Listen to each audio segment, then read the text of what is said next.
And why should he endure such humiliation? His wife is dead. He has no children. Nothing to stop him. No son to protect, as she has. The obituary is accompanied by a picture of William as a young man, his features clear and unblemished, just as he was the last time she saw him. His eyes are directed straight at the camera, a slight smile playing on his lips as if he knows something he shouldn't.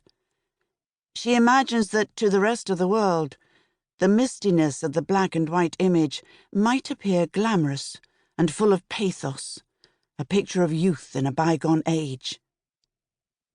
But to Joan, it is like looking at a ghost. They come for her later that morning. Joan is watching from her bedroom window as a long black car turns into the quiet suburban street of pebble-dashed terraces where she has lived ever since moving back to England from Australia after her husband's death 15 years earlier. The car is out of place in this part of southeast London. She observes the man and woman as they step out and glance about them, absorbing their surroundings. The woman is wearing high heels and a smart camel-coloured mackintosh, and the man is carrying a briefcase. They stand next to each other, conferring, facing across the road, towards her house.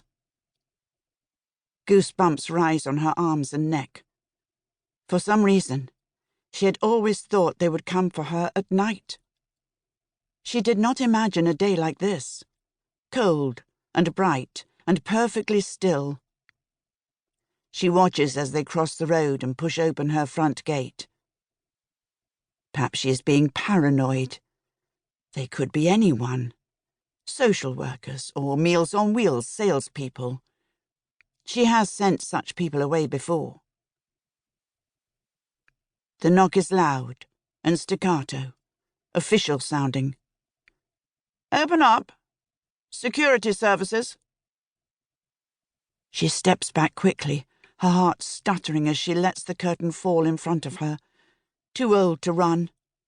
She wonders what they would do if she does not answer the door. Would they break it down? Or just trust that she is not in and come back again tomorrow? She could stay here until they've gone, and then she could... She stops. Could what? Where could she go for any length of time without arousing suspicion? And what would she say to her son about where she was? Another knock, louder this time. Joan clasps her hands across her stomach as the thought occurs to her that they might try to find her at her son's house if they do not find her here. Her neck feels hot at the prospect of one of Nick's boys answering the door, muddy-haired and careless in his football kit, calling out that some people have come about Granny. If Nick saw these two, in their smart clothes and black car, he would think they had come to inform him of his mother's death. And Joan feels a stab of guilt to imagine his shock at this news. And then a greater, more terrible shock, as he learns that no, this is not what they've come to tell him. And which of those would be worse? It is a tickling, stealthy creep of a thought, so bold and yet so soft, as it insinuates itself in her mind, and she feels a cold spasm of fear run its sharp finger down her back. Yes, she can see why William might have thought it better to kill himself. She could do it right now. Take the St. Christopher's medal from her bedside drawer and push it open to reveal the needle tip, and then she could settle herself into bed one last time, and she would never have to face them. It would be over, finished, and when they found her, she would appear just as peaceful as William had, just as innocent. How easy it would be. But easier for whom? For one thing,